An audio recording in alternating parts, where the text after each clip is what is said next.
8.2 का तीसरा प्रश्न है, एक दुकानदार 2400 रुपये में 80 वस्तुएं खरीदता है, इन्हें वह 16% लाभ पर बेचता है, तो एक वस्तु का विक्रय मूल्य ज्ञात कीजिए। ठीक है, एक वस्तु का विक्रय मूल्य ज्ञात करना। ठीक है, तो सबसे पहले देखते हैं, चूंकि 80 वस्तुओं का क्रय मूल्य, 80 वस्तुओं का क्रय मूल्य बराबर है 2400 रुपये। अब 80 का दे रखा है, इसलिए एक वस्तु का क्रय मूल्य है,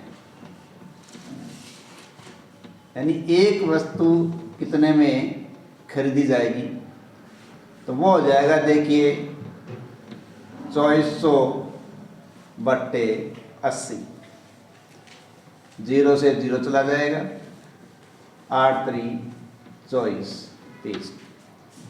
इसलिए एक वस्तु का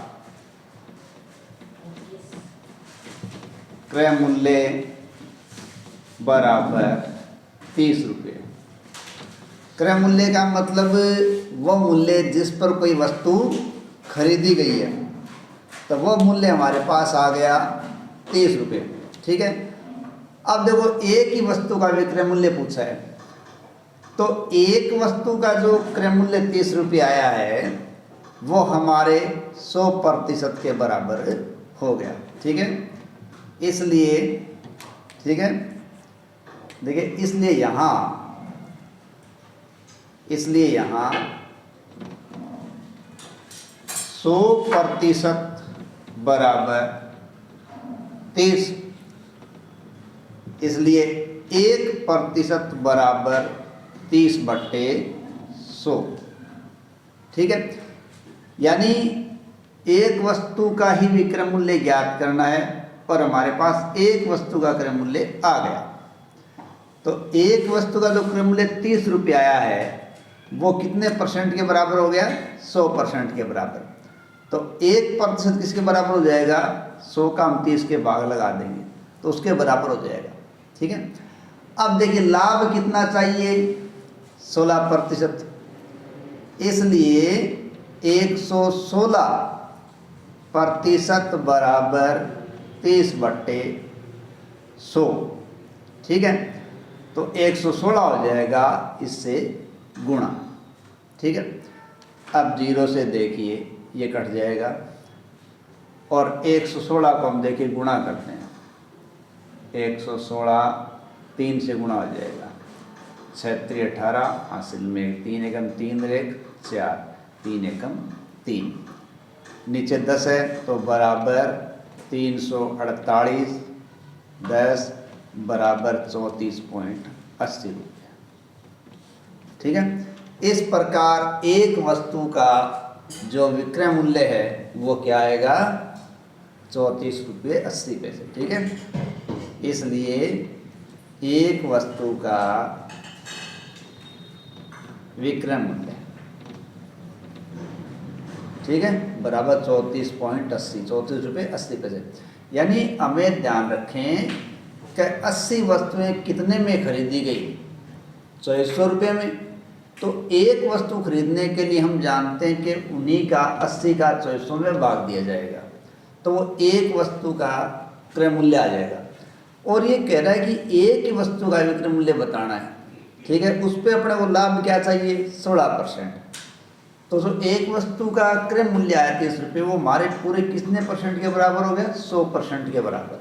ठीक है, अब 1% के बराबर देखें तो इससे 30 में ये भाग में लगा जाए तो 1% आ जाएगा, लेकिन हमें लाभ चाहिए 16%, इसलिए हमारा 100% किस में कन्वर्ट हो गया, 116%। तो वो कैसे निकालेंगे, 30 बट्टे 100 होगा तब तो 1 का आएगा, और 116 से गुणा कर देंगे तो वो 116% आएगा। ठीक है, तो गुणा करने पर 348 भाग दिया 34.80। ठीक है, तो 24.80 आया है वो एक वस्तु का विक्रय मूल्य आया है। अगला देखिए प्रश्न है, एक वस्तु का मूल्य 15,500 रुपये था, 450 रुपये इसकी मरम्मत पर खर्च कर दिए गए। यदि उसे 15% लाभ पर बेचा जाता है तो उसका विक्रय मूल्य ज्ञात कीजिए। देखो इसे किस प्रकार करेंगे, ठीक है। वस्तु का मूल्य बराबर 15,500 रुपये, ठीक है। अब देखिए मरम्मत पर खर्च बराबर 450 रुपये, इसलिए वस्तु पर वास्तविक खर्च बराबर, इन दोनों को देखो जोड़ देंगे अपन, तो 0, 5, 9, 15,950 रुपये।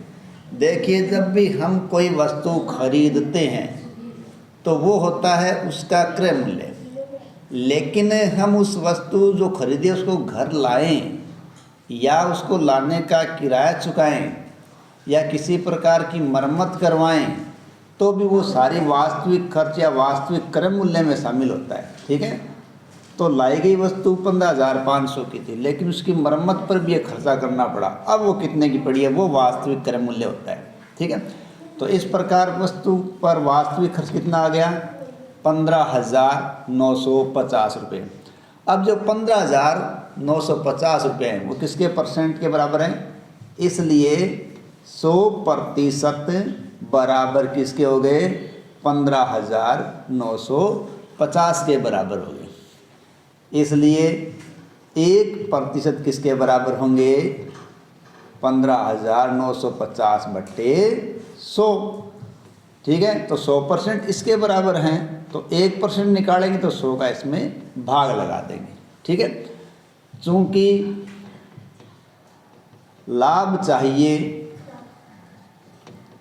बराबर 15%, अतः 115% बराबर, अब ये जो 15,950 हैं उनको 100 से भाग दे रहे हैं तो 1 के बराबर आ रहा है। लाभ हमें चाहिए 15%, तो वो कुल कितना हो जाएगा, 115।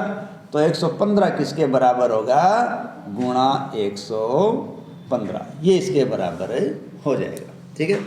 अब देखिए 0 से क्या हो जाएगा, 0, ठीक है। देखो अगर आपको ये पता चल गया कि 100% किसके बराबर है तो आपकी दिक्कत नहीं आएगी। क्यों कि 100% जिसके बराबर आपको पता चल जाएगा कैसे निकालते हैं, तो 100 का वही भाग दे दो, वो 1 के बराबर आ जाएगा। अब वो आपको ज़्यादा के बारे में पूछ रहा है तो वो 100 में जोड़ के आप पता कर सकते हो। कम के बारे में पूछ रहा है तो आप उसी राशि को 100 में से घटा के यहाँ बता सकते हो, ठीक है। तो अब देखिए अपने को इससे करना पड़ेगा गुणा, 1595 को अपन करते हैं गुणा, ठीक है, किससे, 115 से, ठीक है। 5 25 हासिल में लगे 2, 9 5 45, 46 47 हासिल में 4, 5 25 और 9 29 हासिल में 2, 5 5 और 2 7, ये गुणा का निशान आ गया। फिर 1 से गुणा करेंगे, ये अपना हो गया। फिर 1 से गुणा करेंगे, ये अपने पास तक जोड़ते हैं, 12 का 2 हासिल लगी 1, 1 9 2 18, 19 20 21 22 23 रेख 24 हासिल में लगेंगे 2, 1 2 18, 19 20 21 22 23 हासिल में लगे 2, 7 8 और 1, ठीक है। अब अपने पास देखिए ये मान आ गया 18 34 25 और भाग हम लगाएंगे किसका, 10 का लगाएंगे, ठीक। अब 10 का भाग लग रहा है तो पॉइंट 1 स्थान छोड़ के देखो, नीचे 0 1 है तो जो भी राशि है उसके पीछे से 1 अंक छोड़ के आप पॉइंट लगा दो। नीचे 2 0 होते हैं तो 2 अंक छोड़ के लगा दो। तो ये आ गया अपना ये सॉरी ये आ गया इतना, ठीक है। तो यहाँ आ गया 18,342, ठीक है। तो ये अपनी राशि आ गई है। तो विक्रय मूल्य क्या हो गया, ये विक्रय मूल्य आ जाएगा, ठीक है।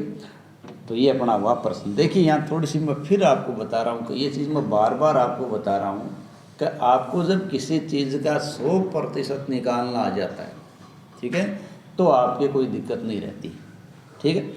अब यहाँ में मान लीजिए कि हमने जैसे निकाले हैं कि 100% वो 15,950 के बराबर हुआ है, और यहाँ कह रहा है कि 15% लाभ चाहिए। तो 100% में 15% जोड़ के वो हो गया 115, ठीक है। तो अगर इसको पहले 1% में कन्वर्ट करें तो 100 इसके भाग में चला जाएगा, तो ये 1% में कन्वर्ट हो गया, और 115 से हमने इसको गुणा किया तो वो 115% में कन्वर्ट हो गया। लेकिन वहीं मान लीजिए ये 100% हमने पता कर लिया कि 100% 15,950 है, ठीक है, और हमें हानि हो रही होती, मान लीजिए हमें 15% हानि हो रही होती, तो वो भी 100% पे होती। ये 100 नीचे लगाते तो वो 1 का भाग आ जाता, और यहाँ मान लीजिए 15% हानि बताते तो 15% 100 में से घट जाता, और घटने पर हमारा आता 85, तो इसको किससे गुणा कर देते, 85 से गुणा कर देते। इस प्रकार हमें 100% किसके बराबर है, मैं बार बार इस पे फोकस कर रहा हूँ, तो इसमें आपको आसान रहेगा, और इससे सरल शायद आपसे कोई प्रश्न हो भी नहीं सकता। धन्यवाद।